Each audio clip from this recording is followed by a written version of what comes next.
हाँ तो बच्चों, आज हम लोग पढ़ेंगे निदानात्मक कक्षाओं हेतु मॉड्यूल है। और ये विद्यार्थी अभ्यास पुस्तिका सत्र 2024-25 के लिए है ये, और कक्षा 10वीं विषय हिंदी। और हम इसकी एक एक इकाई को अभी तक हमने समझा। आज हम लोग इसकी जो प्रमुख इकाई है गद्य वाली, उसको समझेंगे। और आपके सामने उसके प्रश्न उत्तर को मैं रख रहा हूँ। तो आज हमारी इकाई है, इकाई जो तीसरी है, ये कक्ष इकाई 3 है, क्षितिज भाग 2 गद्य खंड, जिसमें पाठ है नेताजी का चश्मा, बाल गोविंद भगत, लखनवी अंदाज, एक कहानी है भी, नौबत खाने में वादा, संस्कृति, फिर कुछ प्रमुख विधाएं और गद्य की और गौण विधाएं हैं, लेखक परिचय है, और इसके बाद व्याख्याएं, और फिर विषय वस्तु आधारित प्रश्न है। तो हम लोग प्रारंभ कर रहे हैं इस इकाई को। और आप यदि चैनल पर नए हैं तो चैनल को जल्दी से सब्सक्राइब कर लें, और बेल आइकन को दबाएंगे तो विषय संबंधित नई नई वीडियो मिलती रहेगी। और आपको वीडियो में कोई भी समस्या हो, या कोई भी ऐसी विषय वस्तु समझ में नहीं आ रही हो, या कोई भी प्रश्न करना हो, तो आप मुझे कमेंट बॉक्स में कमेंट भी कर सकते हैं, या फिर आप मुझे फोन भी लगा सकते हैं। तो चलते हम लोग अपनी इकाई की ओर, और उसके प्रश्न उत्तर को देखते हैं और समझते हैं कि कौन कौन से प्रश्न उत्तर महत्वपूर्ण है यहाँ पर। तो ये क्षितिज भाग 2 गद्य खंड, इसमें ये कुछ पाठ है, पाठ के सारांश रखे गए हैं। तो आप लोग इनको ये आपके पास पुस्तक पहुंच गई होगी आपके विद्यालय में, तो आप उसमें से देख सकते हैं, इसको अच्छे से समझ सकते हैं। और यदि नहीं है तो फिर इसका आप स्क्रीनशॉट भी ले सकते हैं। ये पुस्तक का सारांश है ना। ये पाठ है जो हमारे जितने पाठ है। इसके बाद है फिर ये जो अंतिम पाठ है, संस्कृति, बदंत, आनंद, कौशल्या। इसके बाद लेखक परिचय है एक दृष्टि में। तो लेखक परिचय रखे गए यहाँ पर, और ये उनकी भाषागत विशेषताएं हैं, शैली है, और साहित्य में स्थान है, 2 रचनाएं हैं जो परीक्षा में पूछी जाती है। वैसे तो मैंने इसके भी प्रश्न उत्तर आगे दे रखे हैं। तो चलते हम लोग, ये यहाँ हम लोग पहुंच चुके हैं, और इनकी भाषा, शैली और सारी विशेषताएं यहाँ पर लिखी गई है।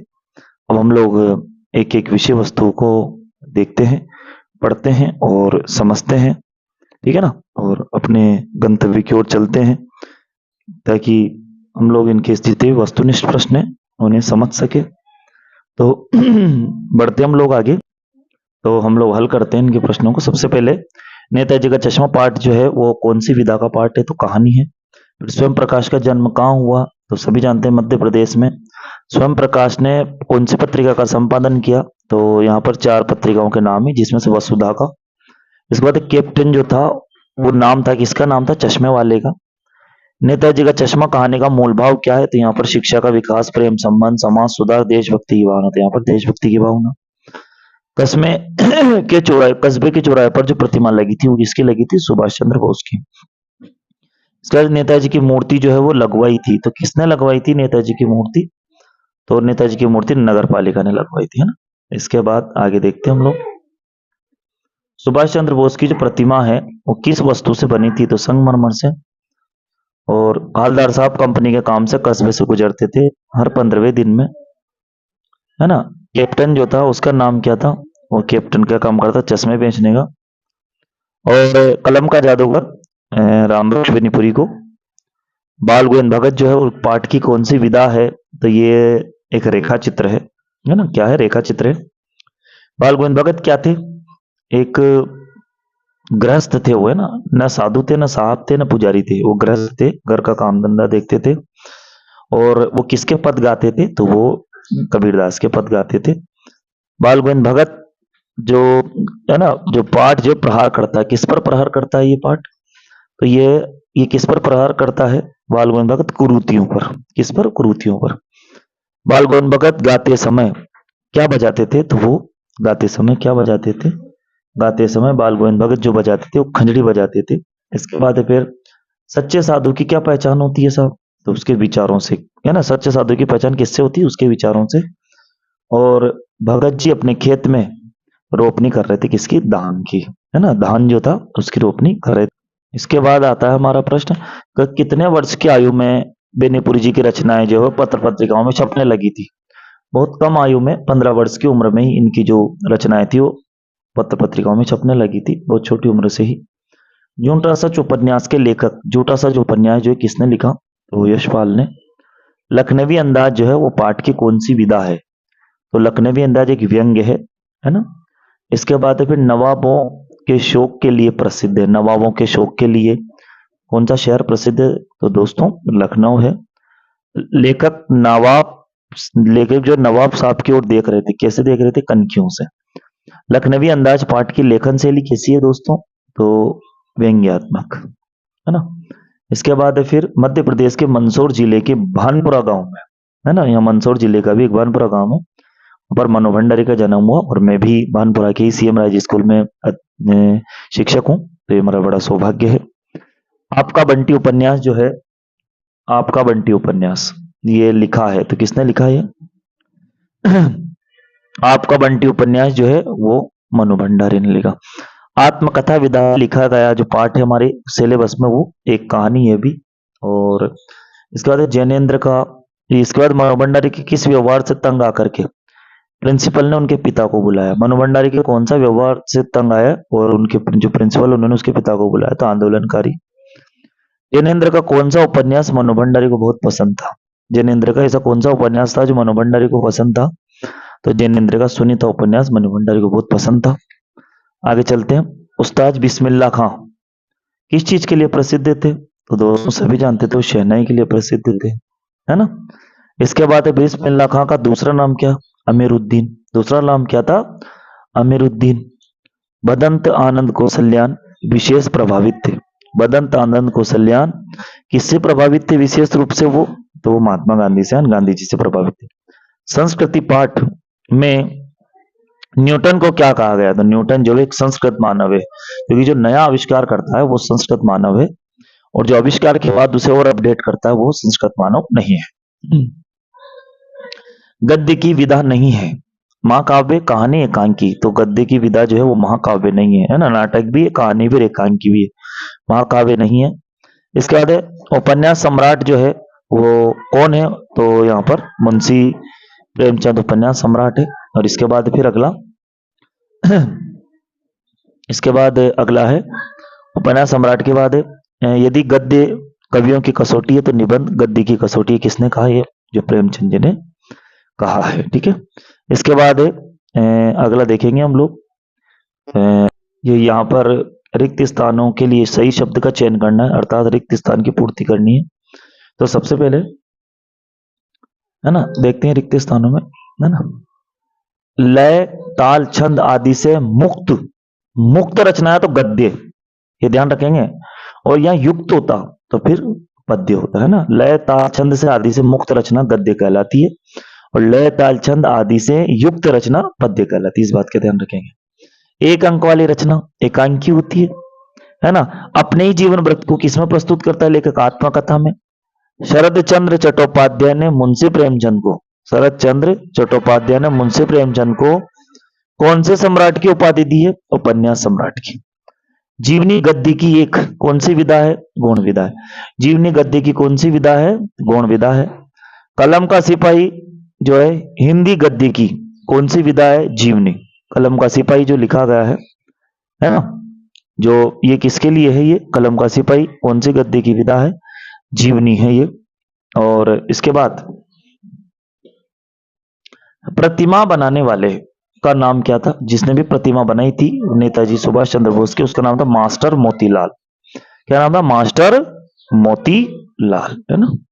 इसके बाद फिर अगला प्रश्न है मास्टर मोतीलाल के बाद, है ना।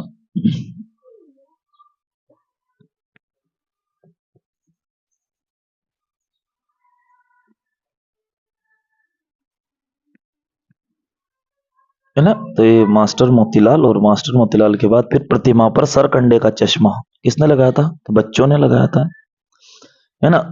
प्रतिमा पर जो है चश्मा, प्रतिमा का जो चश्मा है वो प्रतिदिन प्रतिमा पर जो चश्मा लगा रहता है उस चश्मे को प्रतिदिन जो है कौन बदल देता था? तो प्रतिमा के चश्मे को कौन बदलता था? कैप्टन। नेताजी की मूर्ति किससे बनी थी? संगमरमर के कपड़ों से। दिल्ली चलो का नारा किसने दिया था? तो नेताजी सुभाष चंद्र बोस ने। किसने दिया था? नेताजी सुभाष चंद्र बोस। इसके बाद देखेंगे बच्चों, कंधे से सिर तक की मूर्ति को हम क्या कहते हैं? बस्ट। यदि कोई मूर्ति ऐसी है जो कंधे से सिर तक की है तो उसे बस्ट कहा जाता है। आषाढ़ की रिमझिम है और समूचा गांव कहाँ उतरा है? खेतों में उतर पड़ा। आषाढ़ की रिमझिम है और समूचा गांव कहाँ है? खेतों में उतरा है। बाल गोविंद भगत की जो मौत है वो उन्हीं के अनुरूप हुई है। बाल गोविंद भगत की जो मौत है वो उन्हीं के अनुरूप हुई है। और इसके बाद फिर अगला, बाल गोविंद भगत पाठ जो है उसमें कौन सी विधा है? रेखा चित्र विधा है ना। बाल गोविंद भगत की सब चीजें किसकी थी? साहब की थी। कबीर के पंथ उनके कंठ से निकल के क्या हो जाते थे? सजीव हो जाते थे। तेरी गठरी में लागा चोर, तो तेरी गठरी में लागा, यहाँ पर चोर आएगा, मुसाफिर जाग जरा। बाल गोविंद भगत मंझोले कद के कैसे थे? वो गोरे चिट्टे आदमी थे। मंझोले कद के गोरे चिट्टे व्यक्ति थे। और बाल गोविंद जो इसके बाद है, नानक नवाब साहब ने खीरे की, नवाब साहब ने 20वां प्रश्न है, नवाब साहब ने खीरे की फांकों को बाहर फेंक दिया। तो खीरे की जितनी भी फांके थी सारी की सारी फांके, सब फांके बाहर फेंक दिया था। 21वां प्रश्न है, नवाब साहब ने संगति के लिए क्या नहीं दिखाया? तो उत्साह नहीं दिखाया। फिर 22वां प्रश्न है, हम कनखियों से किसकी ओर देख रहे थे? नवाब साहब की ओर। तो हम यानी लेखक जो है वो कैसे देख रहा था? नवाब साहब की ओर कनखियों से। 23वां प्रश्न है, मनोभंडारी का जन्म जो है मध्य प्रदेश के कौन से गांव में हुआ? तो मध्य प्रदेश के भानपुरा गांव में हुआ है। और इसके बाद फिर इसके बाद आगे देखते हैं, भानपुरा में मनोभंडारी की जो बड़ी बहन थी, 24वां प्रश्न है ये। मनोभंडारी की जो बड़ी प्रश्न नंबर 24वां है। मनोभंडारी की बड़ी बहन का नाम था सुशीला। उनकी बड़ी बहन थी, उनका नाम था सुशीला। और इसके बाद है फिर 25वां प्रश्न है, शीला अग्रवाल जो है वो कौन से विषय की प्राध्यापिका थी? तो शीला अग्रवाल हिंदी विषय की प्राध्यापिका थी, हिंदी विषय पढ़ाती थी। इसके बाद 26वां प्रश्न, पिताजी के चेहरे पर संतोष धीरे धीरे किसमें बदल गया? वो गर्व में बदल गया। जब उनकी बातें सुनी तो संतोष जो धीरे धीरे गर्व में बदल गया। बिस्मिल्लाह खां का जन्म कहाँ हुआ था? बिहार के डुमराव गांव में हुआ था। कहाँ हुआ था? डुमराव गांव में। पंचगंगा घाट जो है कहाँ स्थित है? पंचगंगा घाट काशी में स्थित है। कहाँ स्थित है? काशी में। बिस्मिल्लाह खां किसके मंदिर में प्रतिदिन शहनाई बजाते थे? हालांकि मुस्लिम थे लेकिन इसके बाद भी बालाजी के मंदिर में शहनाई बजाते थे। काशी शास्त्रों में किसके नाम से प्रतिष्ठित है? काशी जो है वो शास्त्रों में आनंद कानन के नाम से, काशी शास्त्रों में आनंद कानन के नाम से। इसके बाद है, काशी किसकी पाठशाला है? संस्कृति की। काशी किसकी पाठशाला है? तो संस्कृत। इसके बाद है विश्व बहुत महत्वपूर्ण प्रश्न है सारे के सारे। काशी में मरना भी क्या माना जाता है? मंगल माना जाता है। क्या माना जाता है? मंगल माना जाता है, मरना भी। शहनाई बजाने के लिए किसका प्रयोग किया जाता है? रीड का, है ना। रीड यहां पर थोड़ा सा ऐसा लिखा था तो मैंने यहां लिख दिया रीड। एक कौन सा व्यक्ति किसी नई चीज की खोज करता है? तो एक संस्कृत व्यक्ति नई चीज की खोज करता है। और इसके बाद फिर अगला, गुरुत्वाकर्षण का आविष्कार किसने किया था? गुरुत्वाकर्षण जो बल है उसका, उसकी खोज है, उसका आविष्कार किसने किया था? न्यूटन ने किया था। और मानव संस्कृति एक कौन सी वस्तु है? अविभाज्य। कौन सी वस्तु है? अविभाज्य। मानव संस्कृति कौन सी वस्तु है? एक अविभाज्य। इसके बाद हम लोग अब सत्य सत्य को देखेंगे, है ना। सत्य सत्य के प्रश्न है ये। तो सबसे पहले जो ये नाटक है वो गद्य की विधा नहीं है। तो नाटक तो गद्य की विधा है, तो ये असत्य है ना। इसके बाद फिर उपन्यास में कई कथाओं का समावेश होता है, तो बिल्कुल सत्य है ना? समावेश होता ही है। इसके बाद है फिर अगला कि नाटक में एक अंक होता है, बिल्कुल नाटक में एक अंक होता है, तो नहीं होता ना, तो यह असत्य होगा, है ना।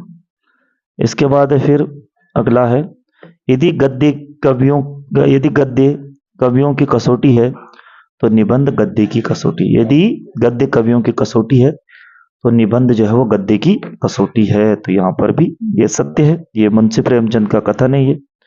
इसके बाद एक अंक वाली रचना, एक है ना, तो कहानी एक अंक वाली रचना है क्या? तो एक अंक वाली रचना तो हम लोग एकांकी को मानते हैं, इसलिए ये असत्य है।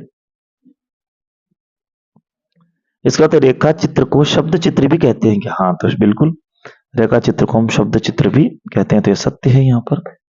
इसके बाद फिर आगे देखते हैं। कैप्टन जो था वो चश्मे वाला आजाद हिंद फौज का सिपाही था, तो ये सत्य है तो नहीं है, इसको देखते हम लोग। तो वो आजाद हिंद फौज का सिपाही नहीं था, है ना, असत्य।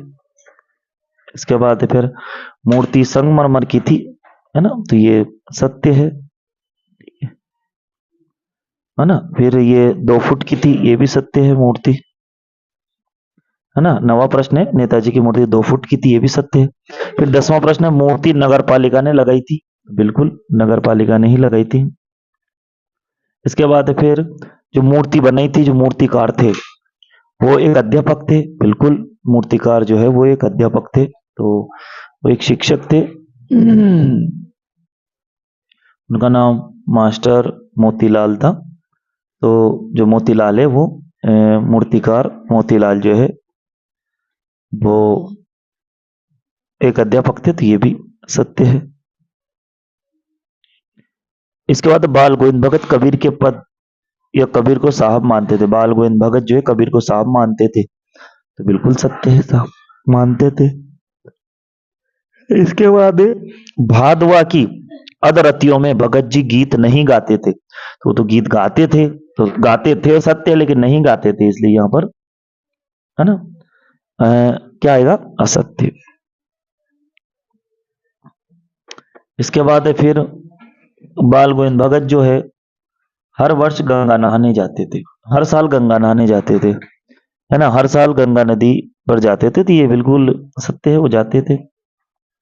बाल गोविंद भगत के 2 बेटे थे क्या, नहीं थे, तो असत्य, है ना। इसके बाद फिर अगला वो साधु थे क्या, तो नहीं थे, ये भी असत्य।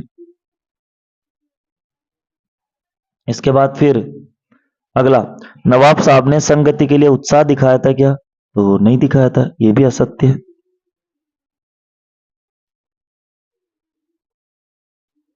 इसके बाद खीरा खाकर सो गए थे क्या वो, तो सोए नहीं थे, केवल वो पैर फैलाकर लेटे थे, तो ये भी असत्य है। सोए नहीं थे, उन्हें नींद नहीं आई थी, इसलिए असत्य होगा ये। नवाब साहब के पास 4 खीरे थे, बिल्कुल 2 ही खीरे थे, इसलिए असत्य।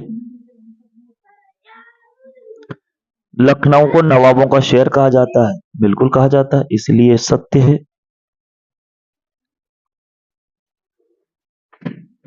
अगला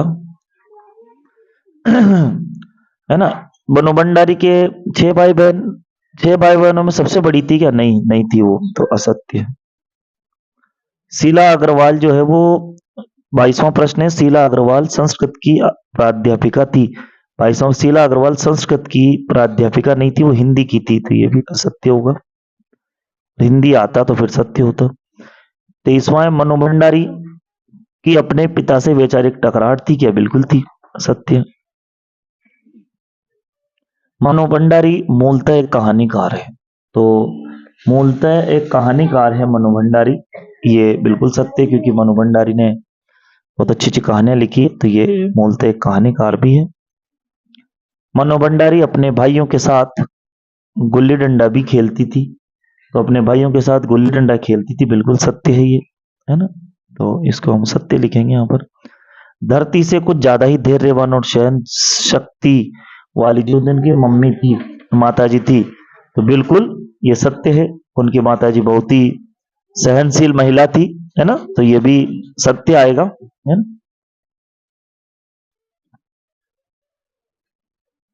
इसके बाद अमीरुद्दीन और बिस्मिल्लाह खां एक ही व्यक्ति का नाम है, तो बिल्कुल बिस्मिल्लाह खां के बचपन का नाम ही अमीरुद्दीन, तो सत्य होगा ये, है ना, ये सत्य है ये।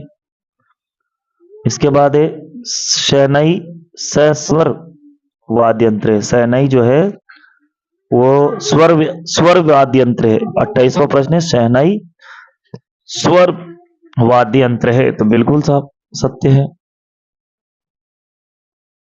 काशी जो संस्कृति की पाठशाला है, संस्कृत की नहीं, संस्कृति की, तो बिल्कुल ये सत्य है। काशी में मरण भी मंगल माना जाता है, तो मरण भी मंगल माना जाता है, सत्य है। विश्व लखा की श्रद्धा काशी विश्वनाथ जी के प्रति अपार थी, तो बिल्कुल सत्य है। इसके बाद सभ्यता जो है वो किसका परिणाम है, तो सभ्यता जो है संस्कृति का परिणाम है, ये भी सत्य है। मानव संस्कृति एक अविभाज्य वस्तु है। मानव संस्कृति क्या है, एक अविभाज्य वस्तु है, ये भी सत्य है। एक संस्कृत व्यक्ति किसी नई चीज की खोज करता है, ये भी सत्य है। और अंतिम है ये, सभ्यता और संस्कृति एक ही वस्तु है क्या, नहीं है। सभ्यता और संस्कृति अलग अलग वस्तु है, तो ये असत्य होगा। ठीक है, आगे चलते हैं। इसके बाद फिर अगला प्रश्न है, सही जोड़ी बनाइए। तो मैं आपको बता दूं, सही जोड़ी बनाने के लिए अपने को ध्यान रखना है कि जब परीक्षा में इस तरह से प्रश्न आते हैं तो अ और ब, तो इस वाले भाग को ऐसे ही इसी क्रम में लिखना है। और उसके बाद ब वाला जो भाग है उसको ऐसे निशान नहीं लगाने, ऐसे इससे इसको ऐसे नहीं मिलाना। उसके सामने जैसे कैप्टन चश्मे वाला है, तो कैप्टन चश्मे वाला जो है उसके सामने हम यहाँ लिखा है प्रतिमा पर चश्मा, तो ये प्रतिमा पर चश्मा जो है इसके ठीक सामने आना चाहिए ना, प्रतिमा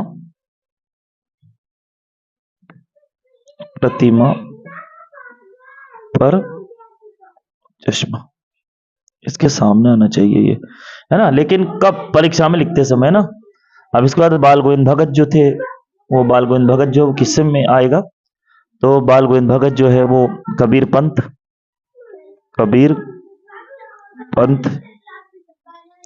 मोतीलाल जो थे, उन्होंने क्या किया था, मोतीलाल एक ड्राइंग मास्टर थे, है ना।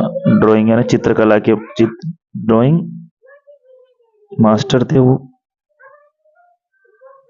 इसके बाद बालम खीरा, तो बालम खीरा यहाँ पर लखनऊ, क्योंकि लखनऊ में ही प्रसिद्ध है बालम खीरा, लखनऊ। मनोभंडारी, तो मनोभंडारी की जो रचना है वो है महाभोज, है ना, महाभोज। इसके बाद आनंद कानन, तो आनंद कानन क्या है, काशी।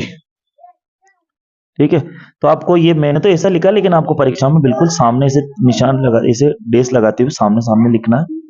लेकिन आप अपने को जल्दी है तो मैं ये मिला देता हूं आपसे। लखनवी अंदाज जो है ना, वो किससे मिलेगा, तो यहाँ पर लखनवी अंदाज जो है वो यशपाल, है ना। इसके बाद मैंने मिलाया, लेकिन आपको तो ऐसे लिखना है सामने सामने, है ना। और ये मैंने लिखा ऐसे भी नहीं लिखना, थोड़ा सा बिल्कुल ऐसे दूर, ऐसे डॉट लगाते हुए सामने सामने इनके उत्तर लिखना। एक कहानी ये भी, तो मनोभंडारी। नौबत खाने में इबादत, तो नौबत खाने में यतीन्द्र मिश्र। और संस्कृति जो है वो किससे मिलेगी, संस्कृति जो है किससे मिलेगी, है ना, बदंत आनंद कौशल्याण। ठीक है, चार निशान ऐसे मिले। इसके बाद फिर ऐसे मिलाएंगे, बाल गोविंद भगत जो है वो मिलेगा रामवृक्ष बेनीपुरी से, और स्वयं नेताजी का चश्मा स्वयं प्रकाश, है ना। इसके बाद फिर आगे देखते हैं, सूरज कब निकलेगा, ये सारी रचनाएं हैं किस किस की। वैसे तो बहुत कठिन है, परीक्षा में मुझे नहीं लगता आएगा, लेकिन फिर भी अपन थोड़ा देख लेते हैं। सूरज कब निकलेगा ये रचना है, किस किस की रचना है। सूरज कब निकलेगा जो है ये स्वयं प्रकाश की रचना है ना, स्वयं प्रकाश। इसके बाद है फिर अगला, माटी की मूरत, ये रामवृक्ष बेनीपुरी, है ना। दादा कामरेड, ये यशपाल। और इसके बाद है फिर एक प्लेट सैलाब, है ना। सॉरी, ये माटी की मूर्ति जो है, ये थोड़ा सा मैं आपको इसको दोबारा से बता रहा हूं। ये देखें आप लोग, तो सूरज कब निकलेगा स्वयं प्रकाश, माटी की मूर्तें रामवृक्ष बेनीपुरी, थोड़ा ध्यान रख लें इसको।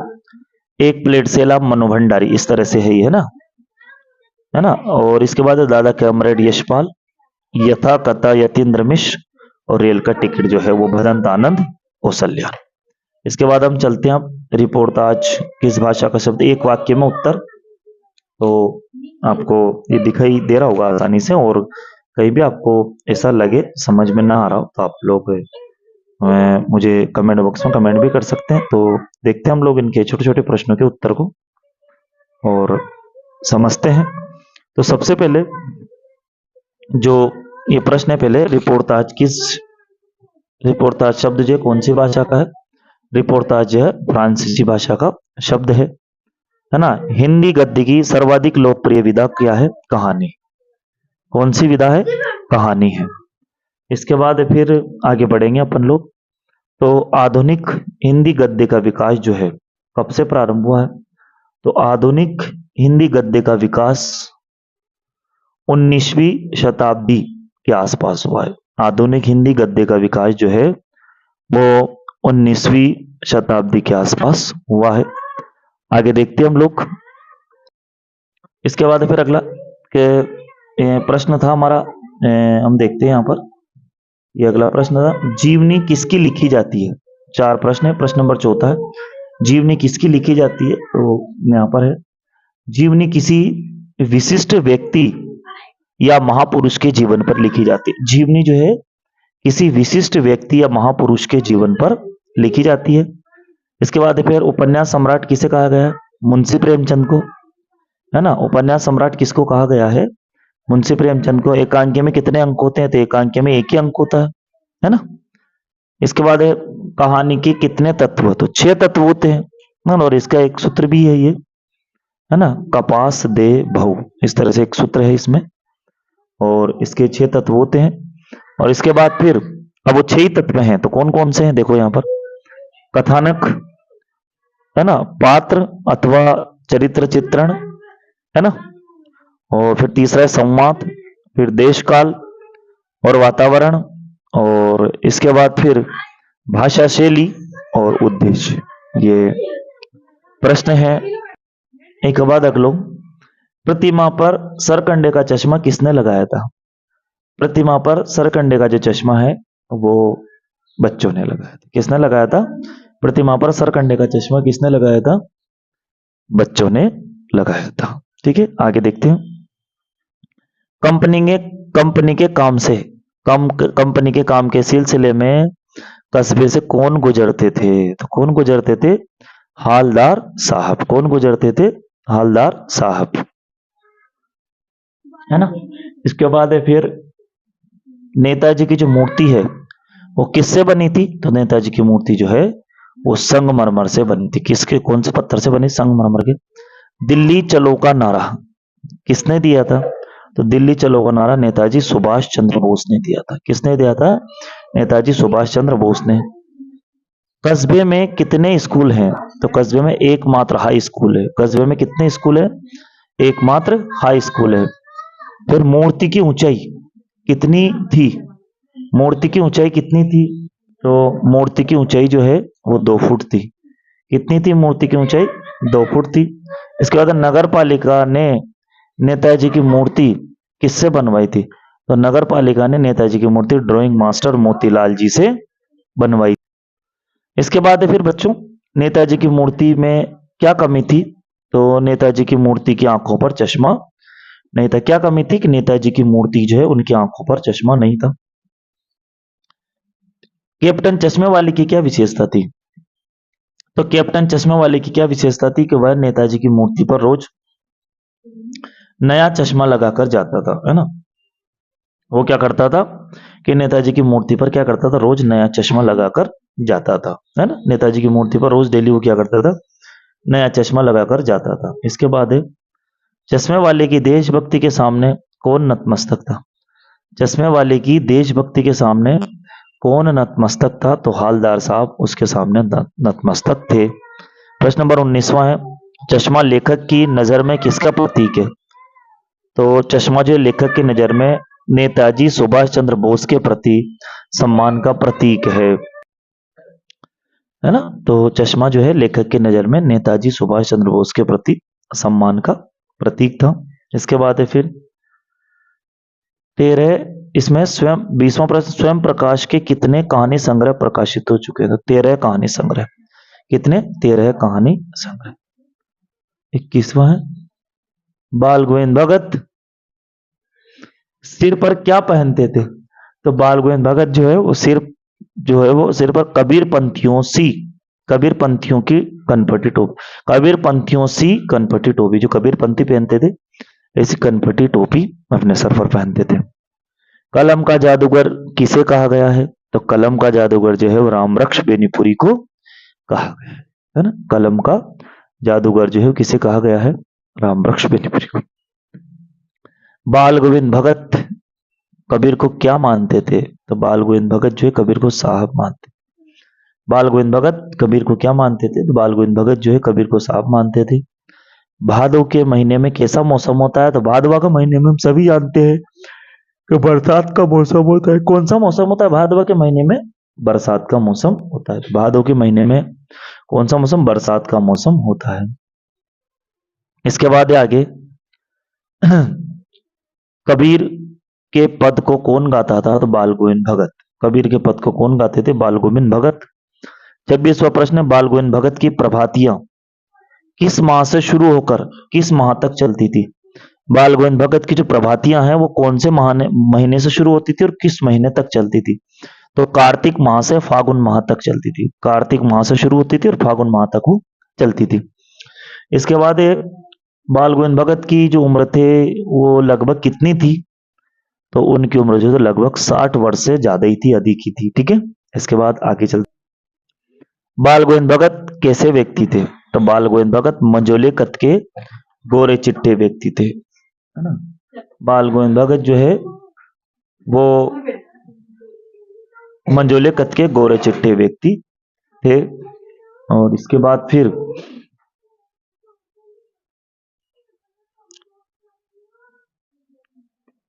बाल गोविंद भगत गले में कौन सी माला पहनते थे? तुलसी की जड़ों की।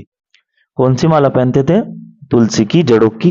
और है ना, रामानंदी। इसके बाद प्रश्न नंबर 30वां है, बाल गोविंद भगत मस्तक पर हमेशा क्या लगाते थे? तो रामानंदी चंदन। ठीक है ना, रामानंदी चंदन लगाते थे, है ना। बाल गोविंद भगत जो है वो किस कारण से साधु कहलाते थे?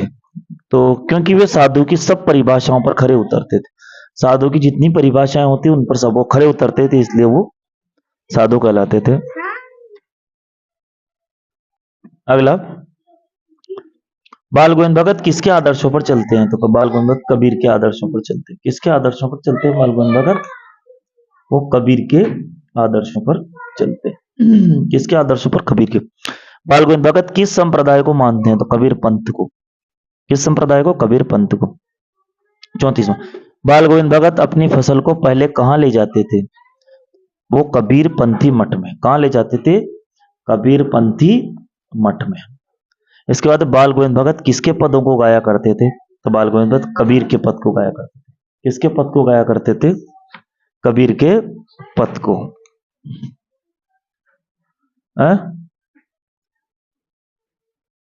कबीर के पद को गाया करते थे, है ना। इसके बाद फिर बाल गोविंद भगत जो है वो किस संप्रदाय को मानते थे? तो बाल गोविंद भगत किस संप्रदाय को मानते थे? वो कबीर पंथ को मानते थे। 34वां, बाल गोविंद भगत अपनी फसल को पहले कहां ले जाते थे? तो बाल गोविंद भगत अपनी फसल को कबीर पंथी मठ में। बाल गोविंद भगत अपनी फसल को कहां? कबीर पंथी मठ में, है ना। बाल गोविंद भगत किसके पदों को गाया करते थे? तो कबीर के पद को गाया करते थे। बाल गोविंद भगत जो है किसके पदों को गाया करते थे?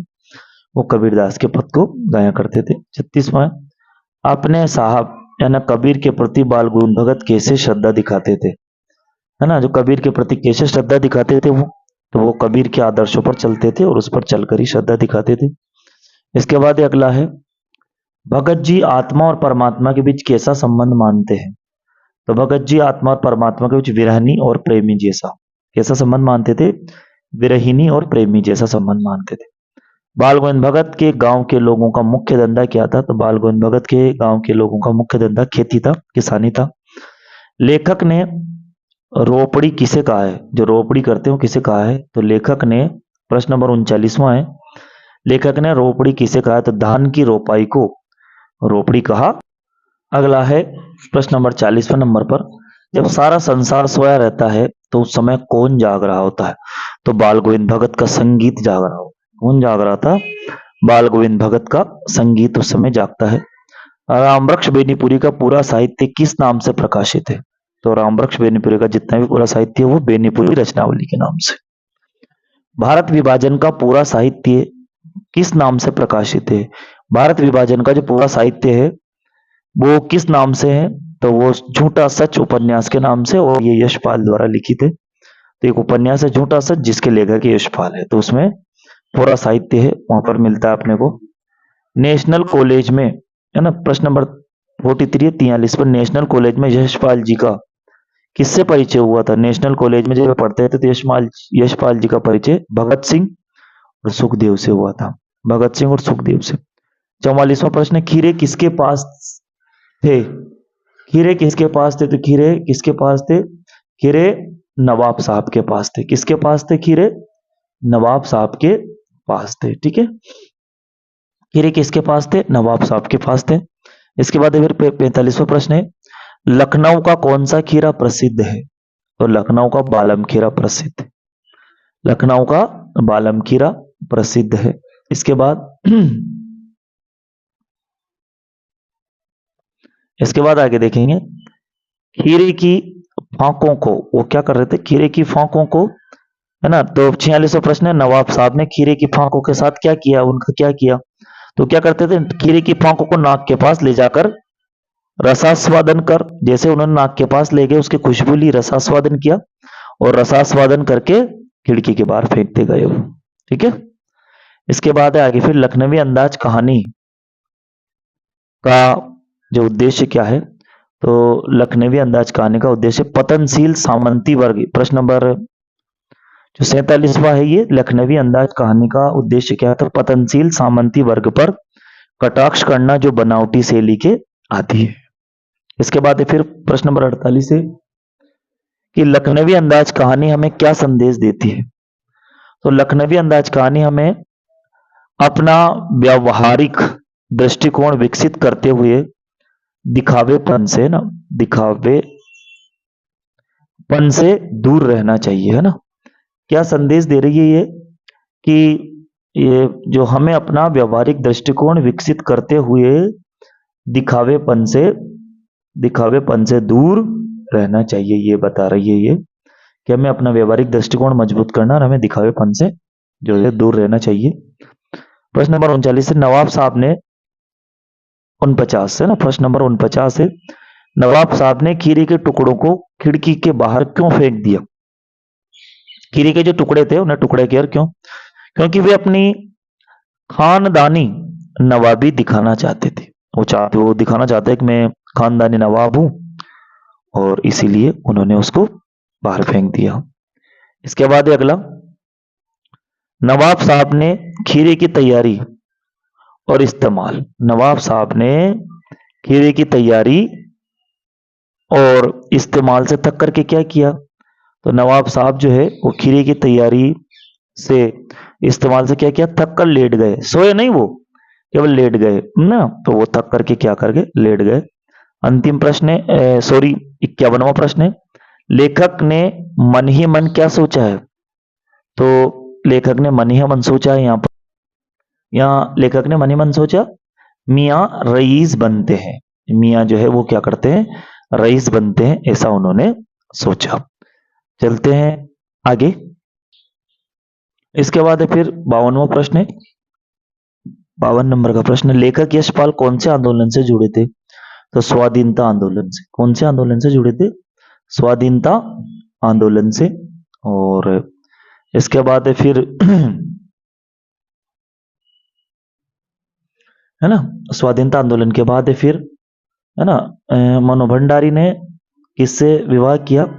तो राजेंद्र से, है ना, राजेंद्र थे, ये भी नई कहानी के लेखक हैं।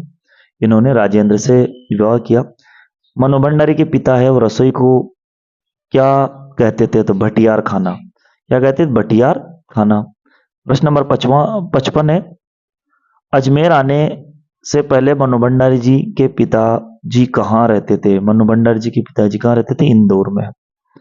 56वां प्रश्न है, शताब्दी की सबसे बड़ी उपलब्धि क्या थी? तो 15 अगस्त 1947। क्या थी? 15 अगस्त 1947।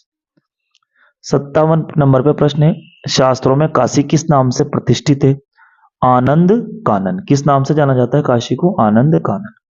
इसके बाद फिर अगला है, बिस्मिल्लाह खां को किस सर्वश्रेष्ठ सम्मान से सम्मानित किया गया है?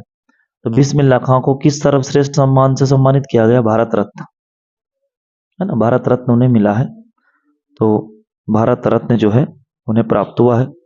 इसके बाद है फिर काशी किसकी पाठशाला है, तो संस्कृति की। किसकी पाठशाला है, प्रश्न नंबर 59 है ये, है ना। 58 पे था, बिस्मिल्लाह खां को किस सर्वश्रेष्ठ सम्मान से सम्मानित किया गया, भारत रत्न। 59 पे काशी किसकी पाठशाला है, तो संस्कृति की। 60 में है, प्रश्न नंबर 60 है, बिस्मिल्लाह खां की मां का नाम मिट्टन, है ना। और इसके बाद है, इसके बाद अपना देखेंगे हम लोग, है ना। तो हरनामदास किसके बचपन का नाम था, हरनामदास जो था भदंत आनंद कौशल्यान का, है ना। इनका बचपन का नाम था, है ना, भदंत आनंद कौशल्यान का बचपन का नाम था, है ना, हरनामदास। और संस्कृति पाठ जो किस विधा का है, तो संस्कृति पाठ एक निबंध है ना, क्या है ये, एक निबंध है ये, ठीक है। इसके बाद है फिर सभ्यता किसका परिणाम है, तो सभ्यता संस्कृति का परिणाम। इसके बाद है फिर प्रश्न नंबर 64 पे आए हम लोग, संस्कृति निबंध हमें किसकी प्रेरणा देता है, संस्कृति निबंध जो है हमें किसकी प्रेरणा देता है, तो संस्कृति निबंध जो है हमें सभ्यता और संस्कृति से जुड़े अनेक जटिल प्रश्नों से टकराने की प्रेरणा देता है। संस्कृति निबंध हमें किसकी प्रेरणा देता है, संस्कृति निबंध हमें सभ्यता और संस्कृति से जुड़े अनेक जटिल प्रश्नों से टकराने की क्या करता है, प्रेरणा देता है। और इसके बाद फिर अगला प्रश्न है, आग के आविष्कार के पीछे क्या प्रेरणा रही होगी, आग का जो आविष्कार है उसके पीछे क्या प्रेरणा रही होगी, तो आग के आविष्कार में कदाचित पेट की ज्वाला की प्रेरणा एक कारण रही है ना। आग के आविष्कार के पीछे क्या प्रेरणा रही होगी, तो सबसे पहले पेट की ज्वाला, पेट की भूख, क्योंकि लोगों को भूख लगी होगी तो सबसे पहले उन्हें खाना पकाने के लिए आग की आवश्यकता पड़ी होगी। तो आग के आविष्कार में कदाचित पेट की ज्वाला की प्रेरणा ही एक कारण रही होगी। इसके बाद फिर मानव संस्कृति किस प्रकार की वस्तु है, तो मानव संस्कृति एक अविभाज्य वस्तु है। कैसी वस्तु है, मानव संस्कृति एक अविभाज्य वस्तु है। इसके बाद हम लोग अब लघुत्तरीय प्रश्नों पर चलेंगे। हाँ तो बच्चों अब हम लोग पढ़ेंगे लघुत्तरीय प्रश्न, है ना। हमने वस्तुनिष्ठ पूरे कर लिए हैं और अब लघुत्तरीय प्रश्नों पर चलते हैं। और ये परीक्षा में 2-2 अंक के आते हैं। और मैं आपको बता दूं तो मैं आपकी कक्षा 10वीं की तैयारी करा रहा हूं, लेकिन यदि कोई आपका मित्र, भाई, बहन या जो भी संबंधी है वो 9, 10, 11, 12 कोई सी भी कक्षा में पढ़ता है, तो किसी भी कक्षा के लिए ये प्रश्न बहुत महत्वपूर्ण है, तो आप चाहें तो उनको भी बता सकते हैं। तो सबसे पहला प्रश्न है लघुत्तरी में, आत्मकथा और जीवनी में अंतर, बहुत महत्वपूर्ण है। देखो पहला अंतर, वैसे 2 अंतर आएंगे, मैंने 3 लिख दिए हैं ताकि, तो सबसे पहले आत्मकथा में लेखक अपनी स्वयं की कथा लिखता है, आत्मकथा में लेखक अपनी स्वयं की कथा लिखता है, और जीवनी में किसी महापुरुष के जीवन पर आधारित होती है। जीवनी जो है किसी महापुरुष के जीवन पर आधारित होती है ना। इसके बाद आत्मकथा स्वयं के द्वारा लिखी जाती है, आत्मकथा जो है वो स्वयं के द्वारा लिखी जाती है। आत्मकथा किसके द्वारा लिखी जाती है, स्वयं के, और जीवनी जो है किसी दूसरे के द्वारा लिखी जाती है। और इसके बाद फिर तीसरा उत्तर है, आत्मकथा जो है वो कथात्मक शैली में लिखी जाती है, आत्मकथा जो है वो कथात्मक शैली में लिखी जाती है, और जीवनी जो है वो वर्णनात्मक शैली में लिखी जाती है ना, तो लिखी जाती है। ठीक है, अपने को ये अंतर याद करना है, लिखी जाती है, इसका ठीक ध्यान रखना, ठीक है ना। आगे चलते हैं हम लोग अगले प्रश्न। अगला प्रश्न है कहानी और उपन्यास में अंतर। तो मैं आपको बता दूं, हमने एक ऐसा प्रश्न तैयार किया था इससे पहले वीडियो में, जो कहानी और उपन्यास में अंतर, कहानी उपन्यास में अंतर, फिर एकांकी और नाटक में अंतर, है ना, और फिर खंड काव्य महाकाव्य में अंतर। तो मैंने आपको एक ऐसा अंतर तैयार किया था कि यदि तीनों प्रश्नों का उत्तर एक तरह से तैयार कर लिया जाए, तो वो वीडियो भी आप देख सकते हैं और यहाँ भी आप देख लें। तो देखते हैं कहानी और उपन्यास में अंतर। कहानी में जीवन के किसी एक खंड का चित्रण करती, कहानी में जो कहानी है वो क्या करती, कहानी जीवन के किसी एक खंड का चित्रण करती है। इसको हटा देते हैं ना, कहानी जीवन के किसी एक खंड का चित्रण करती है, और उपन्यास में संपूर्ण जीवन का चित्रण होता है ना, जैसे कहानी जो कहते हैं जीवन के किसी एक पक्ष का या एक खंड का वर्णन करती है, एक पक्ष या एक खंड है ना, जबकि उपन्यास में क्या होता है कि संपूर्ण जीवन का जो है चित्रण होता है या फिर दीर्घ जीवन का चित्रण होता है, ठीक है। इसके बाद एक दूसरा, कहानी में कथा का घनत्व होता है। कहानी में क्या होता है, कथा का घनत्व होता है, जबकि उपन्यास में क्या होता है, कथा का विस्तार होता है। ये बहुत महत्वपूर्ण अंतर है। तो आप लोगों का तो 2 अंक का आएगा, तो आपको 2 अंक के हिसाब से तैयार कर लेना है। इसके बाद ये देखो, नाटक और एकांकी में अंतर। तो पहला है, नाटक में अनेक अंक होते हैं और एकांकी नामी एक अंकी, जिसमें एक अंक होता है उसमें एकांकी, यानी एकांकी में एक अंक होता है, नाटक में अनेक अंक होते हैं। फिर नाटक में मुख्य कथा के साथ साथ गौण कथाएं भी होती है। वही वही यही जो बिंदु है, ये उपन्यास के साथ भी आता है। उपन्यास में मुख्य कथा के साथ साथ कई अन्य साथ गौण कथाएं भी होती है। और इधर एकांकी में एक ही मुख्य कथा होती है, अर्थात कहानी में भी एक ही मुख्य कथा होती है। तो ये भी अंतर अपन उसमें लिख सकते हैं। नाटक का आकार बड़ा होता है, वैसे उपन्यास का आकार बड़ा होता है, और एकांकी का आकार छोटा, वैसे कहानी का आकार छोटा होता है। यही नियम खंड काव्य और महाकाव्य पर भी लागू होते हैं। आगे देखते हैं, रेखा चित्र और संस्मरण में अंतर।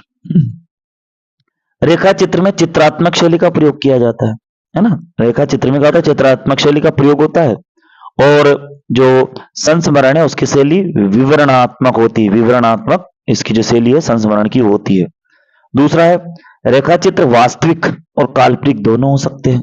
रेखा चित्र जो है वो वास्तविक और काल्पनिक दोनों हो सकते हैं, है ना, जबकि संस्मरण वास्तविक होता है। यह और महत्वपूर्ण बिंदु है। इसके बाद फिर तीसरा है, रेखा चित्र सामान्य से सामान्य व्यक्ति का हो सकता है। हम सामान्य से सामान्य व्यक्ति पर रेखा चित्र लिख सकते हैं, या लेखक जो है वो लिख सकता है, लेकिन संस्मरण जो है वो किसी महान व्यक्ति का ही होता है। संस्मरण जो होता है वो किसी महान व्यक्ति का ही होता है। इसके बाद अगला प्रश्न, इसके बाद प्रश्न नंबर 5, वो गद्य किसे कहते हैं, है ना। तो गद्य किसे कहते हैं देखते हैं। तो सबसे पहले गद्य की परिभाषा देखेंगे हम लोग। तो गद्य वह लिखित भाषा है जो बिना माप के होती है। गद्य वह लिखित भाषा है जो बिना माप के होती है और व्याकरण के नियमों का पालन करती है और वाक्यों और अनुच्छेद में व्यवस्थित होती है ना। गद्य वह लिखित भाषा है जो बिना माप के होती है, व्याकरण के नियमों का पालन करती है और वाक्यों और अनुच्छेद में व्यवस्थित होती है, उसे गद्य कहते हैं, है ना। और यही गद्य की एक परिभाषा भी हमने पढ़ी थी, जो मैं आपके सामने एक और दूसरी परिभाषा भी रख रहा हूं गद्य। ये दूसरी परिभाषा है एक और। ये पहला प्रश्न था, रिक्त स्थान का लय ताल छंद आदि से मुक्त रचना गद्य कहलाती है, और लय ताल छंद आदि से युक्त रचना पद्य कहलाती है। तो यहाँ पर जो मुक्त रचना है वो गद्य कहलाती है। ये भी गद्य की एक परिभाषा हो सकती है। और आगे देखते हैं हम लोग, हिंदी साहित्य में गद्य के विकास का काल विभाजन करना है। अभी हमने पद्य के विकास का काल विभाजन किया था, जिसमें आदिकाल, भक्तिकाल, रीतिकाल इस तरह से था। अब हम लोग ये गद्य का देखेंगे। सबसे पहला है, पूर्व भारतीय हिंदू युग होता है, प्रारंभिक काल कहा जाता है, और ये 13वीं शताब्दी से होता है शुरुआत, जो 1868 ईस्वी तक चलता है ना। 13वीं शताब्दी से 1868 तक, है ना 1868 ईस्वी है ये, 1868 तक चलता है। फिर भारत हिंदू का समय आता है, तो भारत हिंदू युग का नव जागरण काल या पुनर्जागरण काल जिसे कहा जाता है। नव जागरण काल जो है वो सन 1868 से प्रारंभ होता है, जो कि सन 1900 सन तक चलता है। ये ईस्वी है ना, संवत हमारे वहां था पद्य में, यहाँ सन है। इसके बाद तीसरा है द्वितीय युग। द्वितीय युग चलता है सन 1900 से 1922 तक। द्वितीय युग कब तक चलता है, सन 1900 से 1922 तक द्वितीय युग चलता है। और चौथा चलता है शुक्ल युग। शुक्ल युग चलता है जो कि छायावाद के समय है। तो शुक्ल युग को एक और नाम छायावाद भी है, जो सन 1922 से चला और 1938 तक चला, है ना। तो शुक्ल युग का जो छायावाद है, ये पद्य नहीं पढ़ रहे हम, गद्य का विकास पढ़ रहे हैं, गद्य साहित्य पढ़ रहे हैं, इसलिए ध्यान रखें। ये जो आंकड़े हैं ये आपको पद्य और गद्य में अलग अलग मिलेंगे, इसलिए आप आपस में कंफ्यूज न हो आपस में। शुक्ल युग जो है वो छायावाद सन 1922 से लेकर 1938 तक है। इसके बाद फिर शुक्लोत्तर युग सन 1938 से आज तक है, ठीक है। जो 1938 से आज तक चल रहा है वो शुक्लोत्तर युग है। चलो इसके बाद फिर आगे चलते हैं। अगला प्रश्न है, निबंध किसे कहते हैं, है ना, निबंध। तो देखो ध्यान से, निबंध गद्य की ऐसी विधा है जिसमें निबंधकार अपने भाव या विचार को सुसंगठित, व्यवस्थित एवं क्रमबद्ध तरीके से प्रस्तुत करता है ना। निबंध गद्य की ऐसी विधा है जिसमें निबंधकार अपने भाव या विचार को सुसंगठित, व्यवस्थित एवं क्रमबद्ध तरीके से प्रस्तुत करता है। ठीक है, आगे चलते हैं। नाटक किसे कहते हैं और नाटक के तत्व लिखने हैं। ठीक है, तो सबसे पहले नाटक किसे कहते हैं, नाटक के तत्व। नाटक दृश्य काव्य का एक भेद है। नाटक किसका भेद है, दृश्य काव्य का। नाटक दृश्य काव्य का एक भेद है जिसमें रंगमंच पर पात्रों द्वारा किसी कथा का प्रदर्शन होता है कि नहीं। नाटक दृश्य काव्य का एक भेद है जिसमें रंगमंच पर पात्रों द्वारा किसी कथा का प्रदर्शन होता है। ठीक है, नाटक को एक दृश्य काव्य होता है ना, जिसमें रंगमंच पर पात्रों के द्वारा किसी कथा का प्रदर्शन किया जाता है। और नाटक के तत्व हैं ये 6 तत्व: कथा वस्तु, चरित्र चित्रण, संवाद, देश काल, भाषा शैली और उद्देश्य। और मैं आपको बताता हूं कि ये नाटक के जो तत्व हैं, यही कहानी के तत्व भी ऐसे ही हैं, उपन्यास के भी ऐसे ही हैं और एकांकी भी वैसे ही है। तो कहानी, उपन्यास, नाटक और एकांकी चार जो विधाएं हैं उनके तत्व एक जैसे होते हैं। तो नाटक के 6 तत्व: कथा वस्तु, चरित्र चित्रण, संवाद, देश काल, वातावरण जिसे बोलते हैं, है ना, देश काल, वातावरण भी हम लिख सकते हैं, देश का वातावरण, है ना, वातावरण। ठीक है, ये देश काल परिस्थितियों के हिसाब से। और भाषा शैली और उद्देश्य। ठीक है, और ये चरित्र है ना, चरित्र चित्रण, इसमें हम लोग एक इसको ऐसे भी समझ सकते हैं, पात्र एवं चरित्र चित्रण, क्योंकि पात्रों का ही चरित्र चित्रण इसमें होता है। चरित्र चित्रण जो है पात्रों का है। आगे चलते हैं, प्रश्न नंबर 9 है और इसको देखते हैं।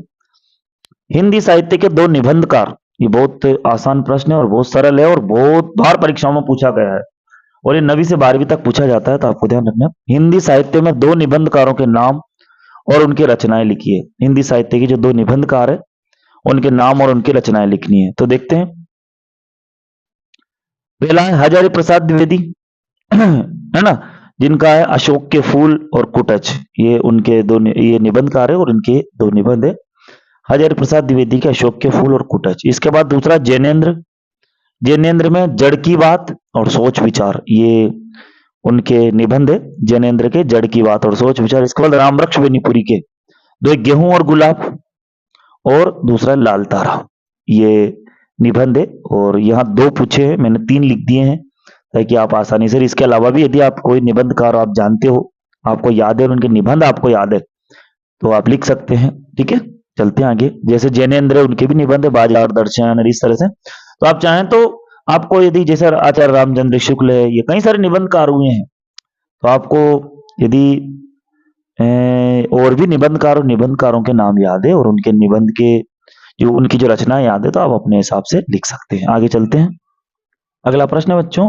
प्रश्न नंबर 10वां है कि हिंदी में उपन्यास सम्राट किसे कहते हैं। तो हिंदी में उपन्यास सम्राट मुंशी प्रेमचंद को कहते हैं और उनके 2 उपन्यास के नाम लिखिए। तो उनके 2 उपन्यास है, गोदान, कर्मभूमि, सेवाश्रम, है ना, बहुत सारे उपन्यास है उनके, तो है ना, गबन, है ना, और एक अंतिम उपन्यास था जो कि अधूरा रह गया था, उसका नाम मंगलसूत्र। तो कई सारे उपन्यास है, आप लोग को जो भी याद है, ये 2 मैंने लिख दिए है। इसके बाद फिर हिंदी गद्य की जो प्रमुख विधाओं एवं गौण विधाओं, प्रमुख विधाएं 2 तरह के प्रश्न पूछे गए यहाँ पर, प्रमुख और गौण। तो प्रमुख कौन कौन सी होती है और गौण ध्यान से रखेंगे। प्रमुख विधाएं कौन कौन सी है बच्चों, प्रमुख विधाएं हैं निबंध, नाटक, एकांकी, निबंध, नाटक, कहानी, उपन्यास, एकांकी और आलोचना। क्या है, निबंध, नाटक, कहानी, उपन्यास, एकांकी और आलोचना, ये प्रमुख विधाएं हैं। और इसके बाद गौण विधाएं। गौण विधाएं हैं जीवनी, आत्मकथा, यात्रावृत्त, संस्मरण, रेखाचित्र, रिपोर्टाज, डायरी, भेंटवार्ता, पत्र साहित्य और गद्य काव्य। ये इतने सारे जो रचनाएं गौण विधाएं हैं। ठीक है, आगे चलते हम लोग। प्रश्न नंबर 12वां है ना, हिंदी के प्रमुख 2 रेखाचित्र लेखकों एवं उनकी एक एक रचना का नाम लिखो। हिंदी के दो प्रमुख रेखा चित्र लेखक, तो दो प्रमुख रेखा चित्र के लेखक कौन है, उनकी एक एक रचना क्या है। तो पहले तो महादेव वर्मा है, उनका है अतीत के चलचित्र और स्मृति की रेखाएं, है ना। तो महादेव वर्मा की दो रचनाएं जो रेखा चित्र में, अतीत के चलचित्र और स्मृति की रेखाएं, रामवृक्ष बेनीपुरी की माटी की मूर्तें, है ना। तो ये रेखा चित्र आपके सामने है, ठीक है ना। इसके बाद एक और रेखा चित्र हमने देखा था जिसका नाम था बाल गोविंद भगत, कक्षा 10वीं हमारा चलता हुआ भी रेखा चित्र ही है, और है ना। तो उसको भी हम लोग लिख सकते हैं, उसको भी तैयार कर सकते हैं। आगे देखते हैं, है ना, रामवृक्ष बेनीपुरी का ही है ना वो। इसके बाद देखते हैं रिपोर्ताज। रिपोर्ताज किसे कहते हैं? रिपोर्ताज फ्रांसीसी भाषा का शब्द है। रिपोर्ताज किस भाषा का शब्द है? फ्रांसीसी भाषा का शब्द है, जिसका अंग्रेजी शब्द रिपोर्ट है। अर्थात किसी घटना के वास्तविक वर्णन को रिपोर्ताज कहते हैं, है ना। रिपोर्ताज फ्रांसीसी भाषा का शब्द है, जिसका अंग्रेजी शब्द रिपोर्ट है ना। किसी घटना के वास्तविक वर्णन को हम क्या कहते हैं? रिपोर्ताज कहते हैं। अगला प्रश्न है 14वां, रामवृक्ष बेनीपुरी की भाषा शैली एवं दो रचनाओं के नाम लिखिए। तो ये तो बहुत ही महत्वपूर्ण प्रश्न है जो अब आने जा रहे हैं। ये दो अंक नहीं, 3 अंक में पूछा जाता है, तो ये फिर 2 अंक में पूछा जाता है, ये ना, ये व्याख्याएं 3 अंक में आती है, 2 अंक का है। तो सबसे पहले दो रचनाएं, इसने ऐसा लिखा भाषा शैली और 2 रचनाएं लिखी, लेकिन मैंने पहले 2 रचनाएं लिख दी है। तो चिता के फूल और माटी की मूर्तें, ये 2 रचना है। इसके अलावा यदि आपको और भी इनकी रचनाएं याद है तो आप अपने अनुसार भी लिख सकते हैं, लेकिन 2 रचनाएं लिखनी है परीक्षा में। फिर इनकी भाषा शैली कैसी है देखना ध्यान से। तो 1 नंबर का तो ये हो गया, चिता के फूल और माटी की मूर्तें, और दूसरा अंक जो मिलेगा इसमें से मिलेगा बेनीपुरी जी की जो भाषा वो सरल, सुबोध और व्यवहारिक है ना। भाषा जो है इनकी सरल, सुबोध और व्यवहारिक है। इनकी भाषा में भावानुकूल शब्द चयन किया गया है। इनकी भाषा में भावानुकूल शब्द चयन किया गया है। इनकी शैली चित्रात्मक, प्रभावपूर्ण और वर्णनात्मक है। खड़ी बोली व तत्सम तद्भव शब्दों का प्रयोग किया गया है ना। बेनीपुरी जी की जो भाषा है सरल, सुबोध और व्यवहारिक है। इनकी भाषा में भावानुकूल शब्द चयन किया गया है। इनकी शैली चित्रात्मक, प्रभावपूर्ण और वर्णनात्मक है।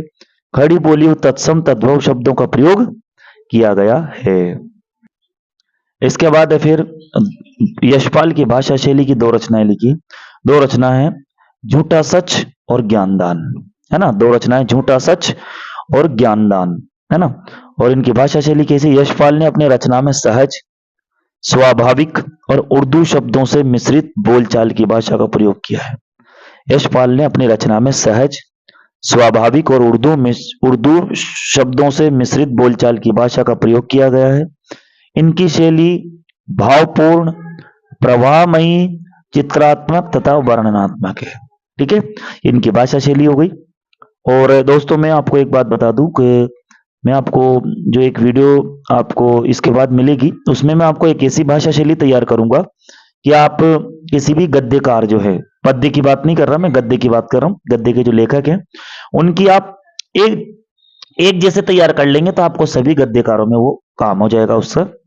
तो मैं आपको अगली वीडियो में बता दूंगा। फिलहाल हम लोग एक एक के तैयार कर रहे हैं। इसके बाद है स्वयं प्रकाश, 2 रचनाएं, सूरज कब निकलेगा और ईंधन। ठीक है, भाषा शैली क्या है? स्वयं प्रकाश ने अपनी रचनाओं के लिए सरल, सहज एवं भावानुकूल भाषा को अपनाया है। इनकी रचनाओं में तत्सम, तद्भव, देशज, उर्दू और अंग्रेजी शब्दों का बहुलता से प्रयोग किया है। वे भी बड़े स्वाभाविक जान पड़े हैं।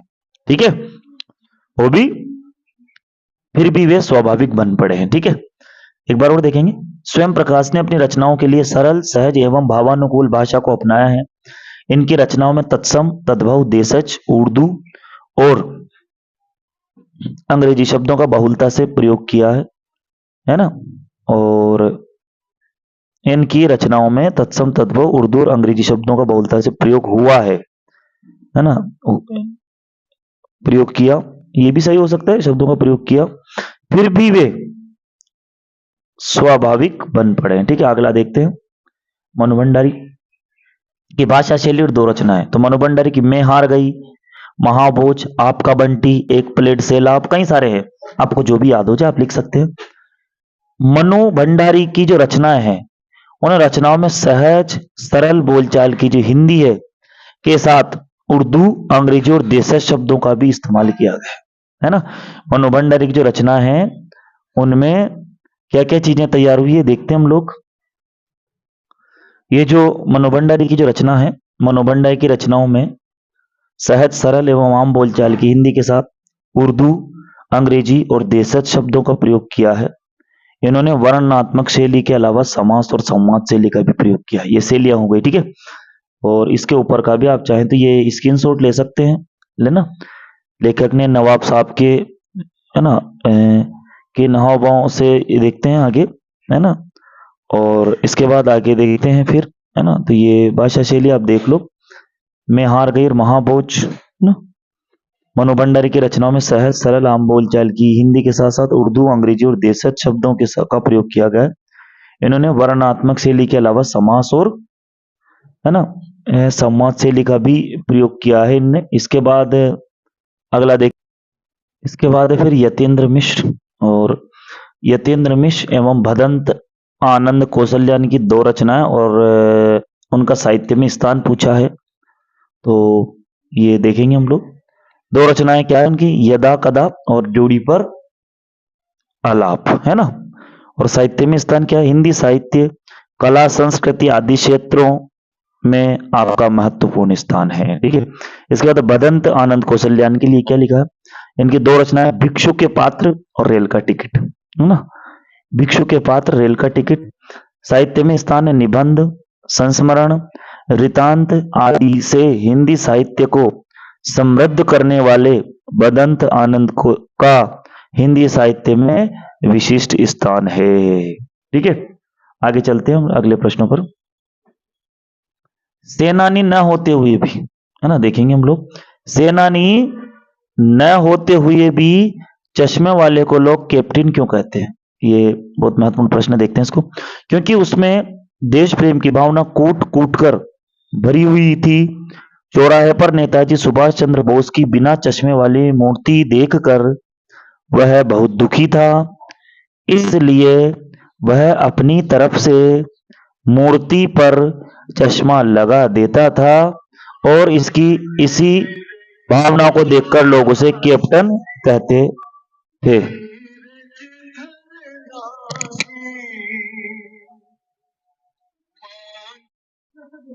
इसके बाद फिर 20वां प्रश्न है, कैप्टन कौन था। तो कैप्टन जो है वो चश्मे वाला दुबला पतला और अपंग व्यक्ति था, है ना। कैप्टन चश्मे बेचने वाला दुबला पतला और अपंग व्यक्ति था। वह इतना बड़ा देशभक्त था कि रोज अपनी फेरी में से नया चश्मा नेताजी की बगैर चश्मे वाली मूर्ति पर लगा दिया करता था, ठीक है। आगे चलते हैं।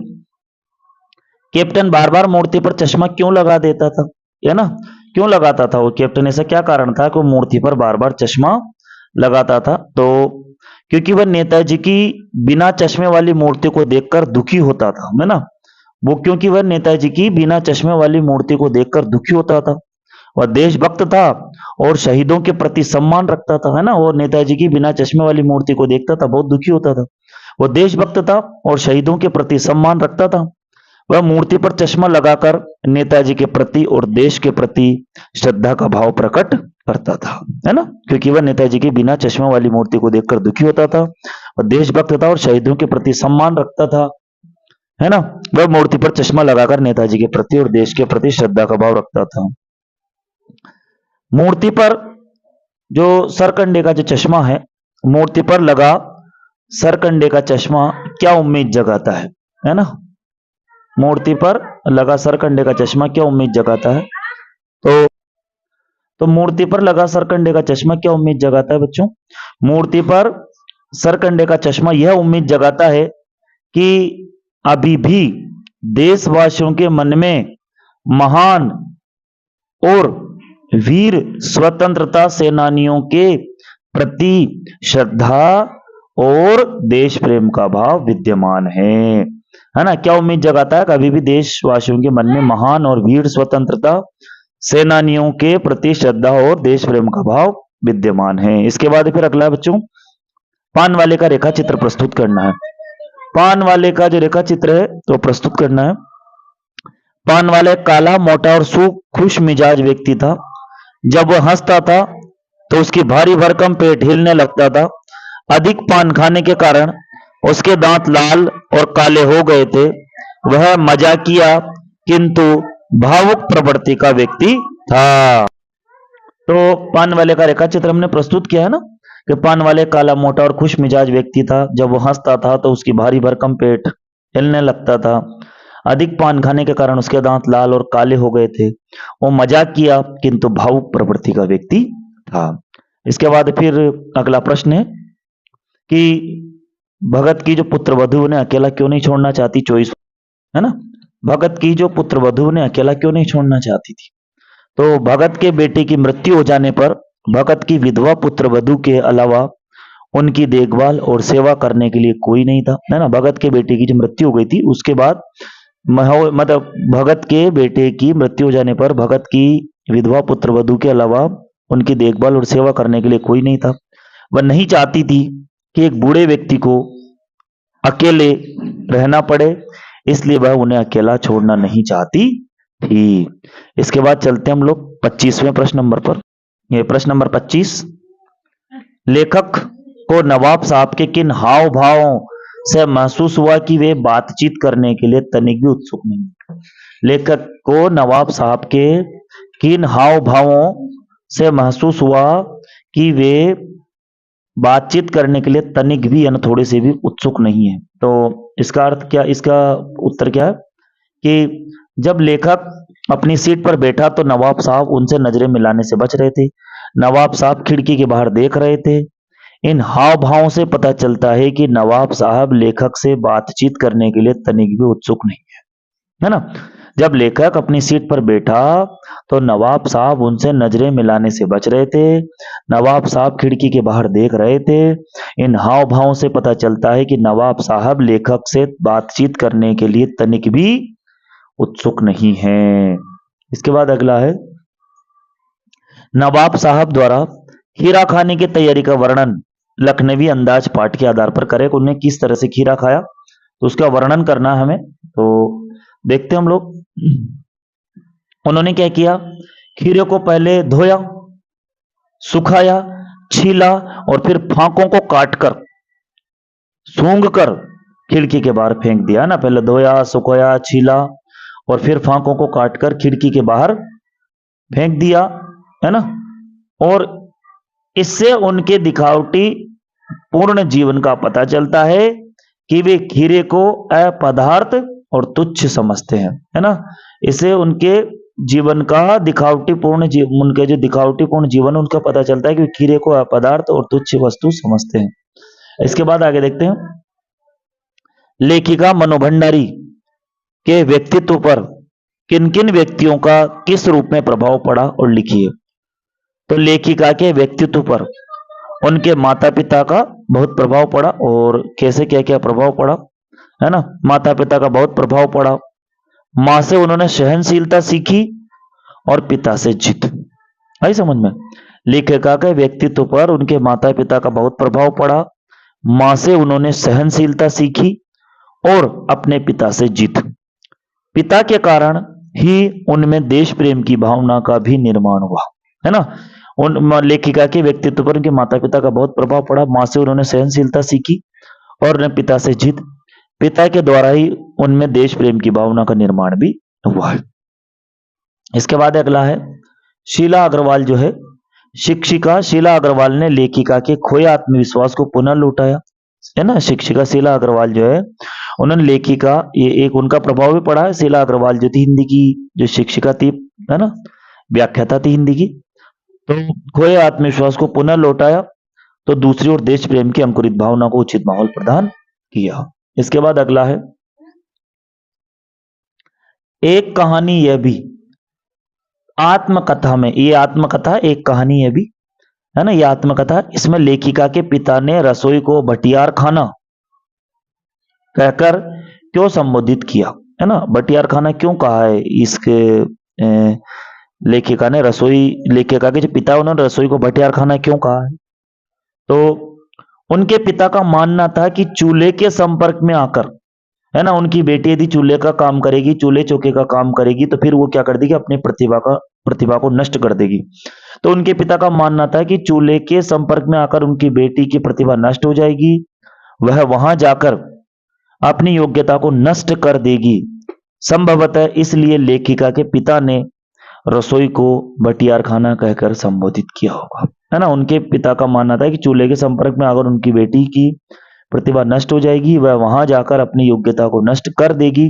संभवतः इसीलिए लेखिका के पिता ने रसोई को बटियार खाना कहकर के संबोधित किया। आगे देखते हैं। लेखिका मनोभंडारी के पिता के मुख पर गर्व और संतोष का क्या कारण था? तो लेखिका मनोभंडारी के पिताजी को उनकी बेटी के जीवन में आगे बढ़ने पर गर्व और संतोष महसूस हुआ था। अब आगे चलते हैं प्रश्न नंबर 30 की ओर। तो बच्चों हम लोग प्रश्न नंबर 30 पर आए हैं। शहनाई की दुनिया में डुमराव को क्यों याद किया जाता है? शहनाई की दुनिया में डुमराव को जो है वो याद करने का क्या कारण है ना? डुमराव को क्यों याद किया जाता है शहनाई की दुनिया में? तो ध्यान से देखेंगे। शहनाई की जो रीढ़ है जिस नरकट से बनती है वह डुमराव के पास सोन नदी के किनारों पर पाई जाती है ना? शहनाई की रीढ़ जिस नरकट से बनती है वह डुमराव के पास सोन नदी के किनारों पर पाई जाती है। और प्रसिद्ध शहनाई वादक बिस्मिल्लाह खां का जन्म भी डुमराव में हुआ था, इसलिए शहनाई की दुनिया में डुमराव को याद किया जाता है ना? शहनाई की रीढ़ जिस नरकट से बनती है वह डुमराव के पास सोन नदी के किनारों पर पाई जाती है, एक बात ये हो गई। और प्रसिद्ध शहनाई वादक बिस्मिल्लाह खां का जन्म भी डुमराव में हुआ था, इसलिए शहनाई की दुनिया में डुमराव को याद किया जाता है। इसके बाद फिर अगला 31वां प्रश्न है। बिस्मिल्लाह खां को शहनाई की मंगल ध्वनि का नायक क्यों कहा गया है? तो बिस्मिल्लाह खां अपने सुर के कारण संगीत के नायक रहे हैं। बिस्मिल्लाह खां अपने सुर के कारण संगीत के नायक रहे हैं। उन्होंने सामान्य से लेकर अनेक सुप्रसिद्ध मांगलिक कार्यों में शहनाई बजाई है। यही कारण है कि उनको शहनाई की मंगल ध्वनि का नायक कहा गया है। आगे देखते हैं। सुशीर वाद्यों में जो सुशीर वाद्य होते हैं, सुशीर वाद्य से क्या अभिप्राय है? पहला तो यह, और शहनाई को सुशीर वाद्यों में शाह की उपाधि क्यों दी गई है? सुशीर वाद्यों से क्या अभिप्राय है और शहनाई को सुशीर वाद्यों में शाह की उपाधि क्यों दी? ये तो अरब देशों में फूंक मारकर बजाए जाने वाले वाद्य जिसमें नाड़ी, नरकट या रीढ़ होती है ना, नाड़ी को नरकट या रीढ़ कहते हैं। तो अरब देशों में फूंक मारकर बजाए जाने वाले वाद्य जिसमें नाड़ी अर्थात नरकट या रीढ़ होती है उसे सुशीर वाद्य कहते हैं, है ना? अब शहनाई को भी क्या होता है? फूंक मारकर बजाया जाता है, तो शहनाई को भी फूंक मारकर बजाया जाता है। यह अन्य सभी सुशीर वाद्यों से श्रेष्ठ है, इसलिए शहनाई को सुशीर वाद्यों में शाह की उपाधि दी गई है। ठीक है, आगे देखते हैं प्रश्न नंबर 33 से 33। लेखक भदंत आनंद कौशल्यान की दृष्टि में सभ्यता और संस्कृति की सही समझ अब तक क्यों नहीं बन पाई है ना? लेखक भदंत आनंद कौशल्यान की दृष्टि में सभ्यता और संस्कृति की सही समझ अब तक क्यों नहीं बन पाई है? तो देखते हैं। क्योंकि इन दोनों शब्दों इन शब्दों का उपयोग जो है बहुत अधिक होता है, क्योंकि इन शब्दों का जो उपयोग होता है बहुत अधिक होता है, सभ्यता और संस्कृति का बहुत ज्यादा मात्रा में होता है, और वो भी किसी एक अर्थ में नहीं होता है। इनके साथ अनेक विशेषण लग जाते हैं, है ना? जैसे भौतिक सभ्यता और आध्यात्मिक सभ्यता। तो जो समझ बन पाती है वो भी बदल जाती है ना? क्या होता है? तो है ना, लेखक जो है भदंत आनंद कौशल्यान की दृष्टि में सभ्यता और संस्कृति की सही समझ जो है वो अब तक क्यों नहीं बन पाई है? तो ये हमने प्रश्न समझा, है ना? 33। क्योंकि क्या हुआ था? इन शब्दों का उपयोग बहुत अधिक होता है और वो भी किसी एक अर्थ में नहीं होता। इनके साथ अनेक विशेषण लग जाते हैं, जैसे भौतिक सभ्यता और आध्यात्मिक सभ्यता। तो जो समझ बन पाती है वो भी बदल जाती है। इन विशेषणों के कारण शब्दों का अर्थ भी है वो बदलता रहता है। अब अगला प्रश्न है 34। ये अंतिम प्रश्न है, 34वां प्रश्न है, आखिरी प्रश्न है। संस्कृत मानव और सभ्य मानव में क्या अंतर होता है, लिखिए। तो संस्कृत मानव वह है जो अपने ज्ञान एवं बुद्धि विवेक से किसी नए तथ्य का दर्शन और आविष्कार करता है। संस्कृत मानव कौन है? वह है जो अपने ज्ञान एवं बुद्धि विवेक से किसी नए तथ्य का दर्शन और आविष्कार करता है। इसके विपरीत सभ्य मानव वह है जो इन आविष्कारों का उपयोग करके अपना रहन सहन सुधारता है और सभ्य बनता है ना। संस्कृत मानव क्या, जो किसी नई तथ्य का या है ना नए किसी विषय वस्तु का आविष्कार करता है ना। संस्कृत मानव वह है जो अपने ज्ञान एवं बुद्धि विवेक से किसी नए तथ्य का दर्शन और आविष्कार करता है ना, वो संस्कृत मानव है। इसके विपरीत सभ्य मानव वह है जो इन आविष्कारों का उपयोग करके उन अपना रहना सुधारना है ना अपना रहन सहन सुधारता है, अपना रहना सुधारता है, अपना रहना सुधारता है और सभ्य बनता है ना। जो अपना रहन सहन सुधारता है, अपना रहना सुधारता है और सभ्य बनता है, यही संस्कृत मानव और सभ्य मानव में अंतर है। और इसके बाद हम लोग आगे इनकी व्याख्याओं को समझेंगे। तो इस तरह से हमारे जो 34 प्रश्न है पूरे हुए और इसी के साथ हमारी जो प्रश्न उत्तर की जो श्रृंखला है क्षितिज की जो गद्य भाग की वह भी पूरी हुई और इसके साथ ही हम लोग आगे चलेंगे इनकी व्याख्याओं पर और आगे पत्र लेखन, निबंध लेखन, बहुत सारी विषय वस्तु बची है अभी हमारी, तो उनको पूरा करेंगे। तो ये गद्य खंड था और इकाई तीसरी थी, ये इसके साथ ही पूरी हुई। और आप सभी का सहयोग के लिए बहुत बहुत धन्यवाद। लगातार वीडियो पर बने रहें। चैनल को अभी तक सब्सक्राइब नहीं किया है तो जल्दी से बेल आइकन को दबाएं। पहले चैनल को सब्सक्राइब करके बेल आइकन को दबा दें तो आपको सारी वीडियो जो है नई नई मिलती रहेगी। आपका जो भी सहयोग है उसी सहयोग के लिए आप सभी लोगों का बहुत बहुत धन्यवाद।